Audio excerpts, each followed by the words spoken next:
Oh boy. I'm back. But this is still the same belt from last year. 1 year ago, I made a trip all the way out to Los Angeles for my first WrestleMania. 1 year later, this weekend, the whole experience is here in my city. The amount of excitement going through my body is just insane. It's been like this for the last year. It's been almost 2 years since I attended a wrestling show in Philly when it was WWE. That was Extreme Rules. The last wrestling event I attended was Dynamite, AEW. I believe it was last year. I'm not sure. But I'm so excited. I am literally beyond excited for not just this whole weekend, but this entire experience again, to relive it, from going to SmackDown to WWE World in Pennsylvania Convention Center to the 2 nights of WrestleMania, to Stand and Deliver, to Raw after Mania. It's all here. When I first saw that it was going to happen in Philly, I posted a little video on my short on this channel. I was like, whoa, wait a minute, this is different. Like, there's something actually good happening in Philadelphia. And I went to LA, I experienced that, and I was like, if this is anywhere close to what the experience is like, I'm gonna enjoy the living hell out of it the next year. Now, this took some time, this took some planning, this took a lot to get through, but I got through it. I got the plan, I got the time, I had all the money, the resources to get through it, and I got all my tickets before the end of March, and I was just like, I was so happy. I was so happy. I am so happy that I'm going to experience this. I'm going to enjoy this weekend. There's no words I can just describe it as. Just satisfaction. Pure satisfaction. But I know I haven't done this in a while. I'm going to post some predictions first, because I just had to get something on this channel. Just my overall feeling, my overall enjoyment, but also just something old school, something completely just regular that I haven't posted in a while, because I haven't done predictions in like the last year. I haven't posted in the last year. I got a busy schedule. I got to keep myself contained. I got to just keep myself working to make this all happen. This is all not possible without working and grinding and getting through a process, planning to enjoy all of this. So if you're still here, subscribe to this channel. Thank you. I appreciate you so very much. Now, on to the predictions, because this is a long ass weekend. And also, there's some other things going on within WrestleMania weekend, so I'm going to cover that in a little bit. But predictions. First off, Stand and Deliver, which I wish it was called NXT Takeover Philly 2, because this would be like the perfect sequel in a sense. But I didn't realize there were 7 matches. I did not pull out the right fingers until just now. 7 matches on this card. A little bit much, but I can get through it. They got a pre-show match, which I can't believe. Shawn Spears versus Joe Gacy. First off, I'm surprised Shawn Gacy is back. I mean, not Shawn Gacy. Shawn Spears is back in WWE, period. That return caught me off guard. Joe Gacy was involved in an injury scare, but he's fine. He's just been cleared to go. He's ready to go for NXT Stand and Deliver, and I'm glad we don't need no more injuries heading into this event, because there's too many of them to already keep up with. Cora Jade, CM Punk, the list is a freaking nightmare. But Shawn Spears, Joe Gacy, I got Shawn Spears winning. I don't really need to go into much detail. It's a nice little rivalry that they built up over the last couple weeks on NXT. I'm glad that I'm getting to see Shawn Spears again, probably for the first time maybe. I won't be cheering 10 like the assholes probably will in Philadelphia, because they're idiots. The main show, Thea Hale, Fallon Henley, Kehlani Jordan versus Kiana James, Izzy Dane, and JC Jane. I got Thea, Fallon, and Kehlani. It's a little bit of a story going on. Thea broke away from JC Jane's little seduction, little bad girl vibes, to go back to her original character set that she was running from the very beginning. I like Thea Hale. I like Fallon Henley. I like all the women in this match. First off, JC Jane is a very great heel.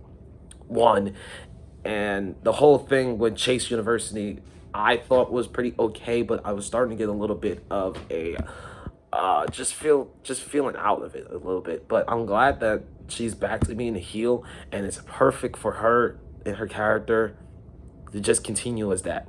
So but I got the faces winning. Of course I do, because the faces deserve a nice little win in Philly before some other things happen on this show. Triple threat match, NXT North American Championship. Obafemi, Josh Briggs, Dijak. Three big men, big boys, and big, strong, meaty meat boys just going at it in a big hoss match. I got Oba losing, and I don't have Josh Briggs winning. I got Dijak. Dijak finally deserves a chance to actually hold the championship. You know, he's been in WWE for like the last several years and hasn't held the championship. I hope he wins a championship. I hope he wins the North American Championship because he deserves it. He had a fantastic match in 2020 with Keith Lee. And since then, it's just been downhill, and his character now is completely revamped from what it was before with Retribution. He deserves an opportunity to be a champion, and I hope he does win the NXT North American Championship. Also, Obafemi is fucking amazing. Josh Briggs is also pretty cool, but the tag team with him and Brooks Jensen, it was just better not to split them instead of letting them go in their singles direction. The tag team match for the NXT Tag Team Championship. Wolf Dogs, Baron Corbin and Braun Breaker, two badasses of men, versus Axiom and Nathan Frazier. A nice little mix of big, strong guys versus flying high aerial assassin crazy ass motherfuckers. I got Axiom and Nathan Frazier. I think it's nice that these two have been long as a tag team for like the last couple months, maybe a year. These two are great, not only in singles, but as tag team individuals. And this little dichotomy, I think, is going to propel them to the NXT Tag Team Championships this Saturday afternoon. Oh boy, I gotta wake up early. Oh god. Somebody give me a C4. Lyra Valkyria versus Roxanne Perez for the NXT Women's Championship. Regular one-on-one match. No stipulation. I'm gonna go with Roxanne. Because if the stories are correct that she's not going to get called up to the main roster just yet, then I'm going to go with Roxanne to win back the NXT Women's Championship and be a great heel NXT champion, which she can be. She's really good so far. I really think that her character is actually very well-rounded, and her as a face for a long time it was starting to get a little bit of, like, stale. Now this heel character is refreshing her. It's gotten her over. It's gotten her complete heat, which is wanted. And I'm glad that she's gotten it. She's amazing. And Lyra's had a great run, but it's time for her to drop the title and time for her to move on to a completely different direction. Ilya Dragunov, Tony D'Angelo, the NXT Championship, which is not main eventing, stand to deliver. But I still got Ilya retaining because I think there's a bigger story for him with Trick Williams for that NXT Championship. I hope that Ilya retains because him and Trick Williams have some unfinished business. And Tony D'Angelo is great, but it's just not his time just yet because he's caught in the middle of like a crossfire between, well, he's been in NXT for a minute, but at the same time, there's still just someone that's completely just much better than him to be champion. So I think Ilya Dragunov is going to retain. And finally, the main event, Carmelo Hayes versus Trick Williams, a personal blood feud that's been building, finally launched high into the stratosphere at NXT Vengeance Day, and is now picked up a whole bunch of steam heading into Philly. Trick Willie grew up in Philly, South Philly, with his grandfather to experience his wrestling dream. Carmelo Hayes has been unreal as an athlete, as a talent in NXT, and he's got a whole thing on SmackDown now, which a lot of people forget because he's been on NXT for a while. But Melo is on SmackDown. He is a SmackDown athlete. And I'm going to go with Trick Williams to pick up this win because now it is finally time for him to get that big, monumental win the match at Deadline was a huge win for him, the Iron Survivor match, and now this match with him and Carmelo Hayes, it's going to be magnificent to see these two let go in front of a Philly crowd that's going to be hot throughout this entire match. I hope Trick Williams wins this match, and I hope that this propels him to move him back into the NXT Championship picture, and hope he wins his NXT Championship sometime down the line. I don't know when it will be, but he damn sure deserves to win the NXT Championship, 100%. On to WrestleMania. Night 1, Saturday night. LWO, Rey Mysterio and Dragon Lee versus Santos Escobar and Dominic Mysterio. Please, LWO, beat the shit out of Dominic all damn night. Bianca Belair, Naomi, and Jade Cargill, Black Excellence versus Damage Control's Dakota Kai, Asuka, and Kairi Sane. I got Black Excellence. Why not? 6-match challenge for the Raw and SmackDown Tag Team Championships. Both titles are separately going to be hanged around the ring. Once one set of titles is grabbed, the other set of titles is still going to be on the line still. It's very unique to try to split the tag titles, which I think is pretty unique. I got Austin Truth winning the Raw tag titles and A-Town Down Under if they're still in the match to win the SmackDown tag titles. I don't know if they will be, but we're going to find out soon. Gunther, Sami Zayn, Intercontinental Championship. Big time match. Sami Zayn, 1 year ago, main event of WrestleMania. 2 years ago, faced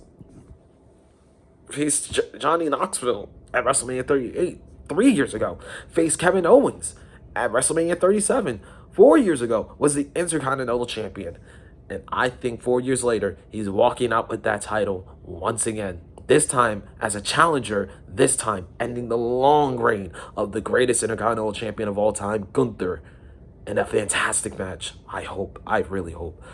Brother versus brother, Jimmy versus Jay. Jay Uso gets the win. This should be a fantastic brother versus brother match. The first time in 15 years, because it's 15 years apart and 15 WrestleMania. Is it 15 WrestleManias apart? Let's see, 40? Yeah, it's 15 WrestleManias apart. So yeah, I'm going to go with Jay to win this match. This should be a fantastic brother versus brother match, which will prelude into the two main events and the World Heavyweight Championship match itself, which I'll get to later. Rhea Ripley versus Becky Lynch for the Women's World Championship. Becky Lynch wins, ending Rhea Ripley's 1 year grip on the women's title.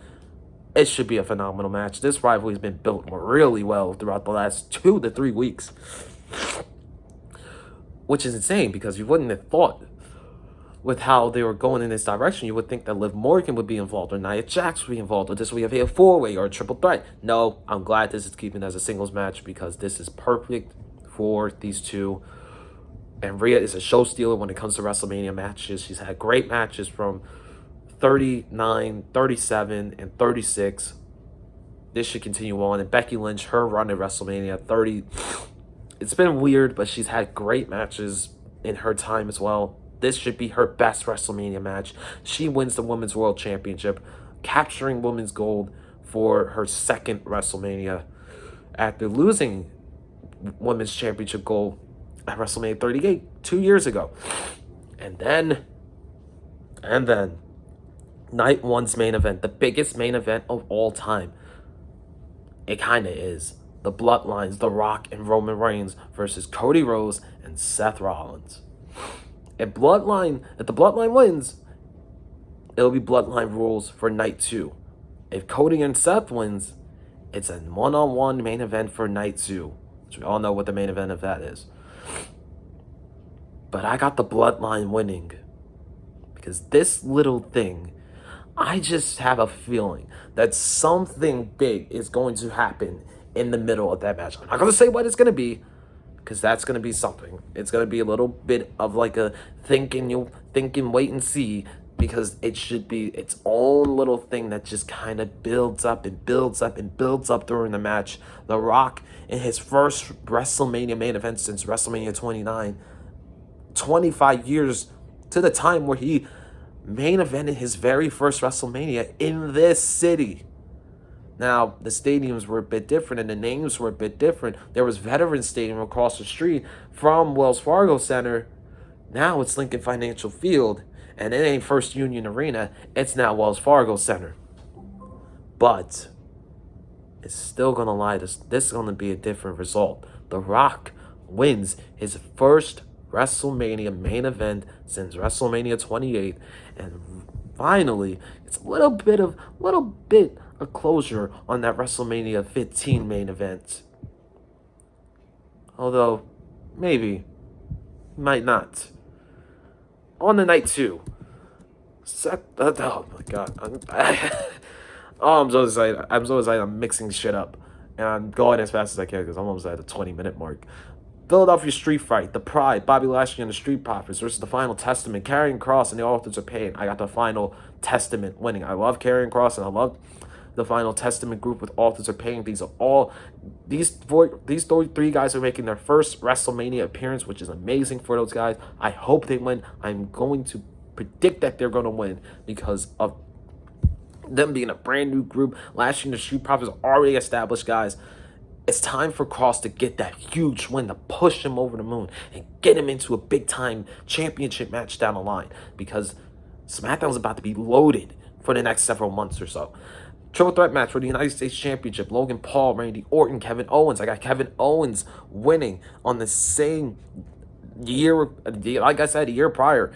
Him and Sami Zayn won the tag titles. 1 year later, I got both him and Sami winning singles titles at WrestleMania. Randy Orton is great. Logan Paul is great. Randy Orton's already established. Logan Paul needs a little bit of time off.